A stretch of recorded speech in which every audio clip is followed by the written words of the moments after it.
লেবাননে সম্প্রতি প্রতিরোধ যোদ্ধাদের প্রধান হাসান নাসরুল্লাহকে হত্যা করে ইসরায়েল। ওই হামলার প্রতিক্রিয়ায় প্রতিশোধ নেয়ার হুঙ্কার দিয়েছিলেন ইরানের সর্বোচ্চ নেতা আয়াতুল্লাহ আলী খামেনি। মঙ্গলবার রাতে ইসরায়েলে অভূতপূর্ব মিসাইল হামলা চালিয়ে নিজেদের কথার প্রমাণ দিয়েছে তেহরান।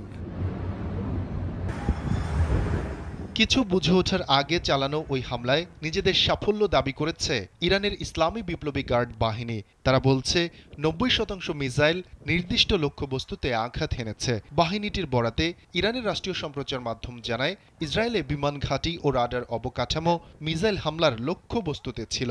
এছাড়া ইরানের প্রক্সি যোদ্ধাদের কমান্ডারদের হত্যা পরিকল্পনার সঙ্গে যারা জড়িত ছিল তাদেরও টার্গেট করা হয়েছে। ইডেন বে কক্সবাজার সমুদ্র সৈকতের উপর নিজেদের একটি ঠিকানা। মাত্র ৫ লাখ টাকায় আপনিও হয়ে যেতে পারেন এই হোটেলের মালিক। ইরানের এই হামলার কঠোর জবাব দেওয়ার হুমকি দিয়েছে যুক্তরাষ্ট্র। দেশটির জাতীয় নিরাপত্তা উপদেষ্টা জ্যাক সুলিভান জানিয়েছেন, ইসরায়েলের সঙ্গে আলোচনা করে উপযুক্ত সময়ে জবাব দেবেন তারা। ইরান ক্ষেপণাস্ত্র হামলা করে একটি বড় ভুল করেছে এবং এর মাসুল দিতে হবে বলেও জানিয়েছেন ইসরায়েলের প্রধানমন্ত্রী বেনিয়ামিন নেতানিয়াহু। הם יבינו, נעמוד בכלל שקבענו, מי שתוקף אותנו, אנחנו תוקפים אותו.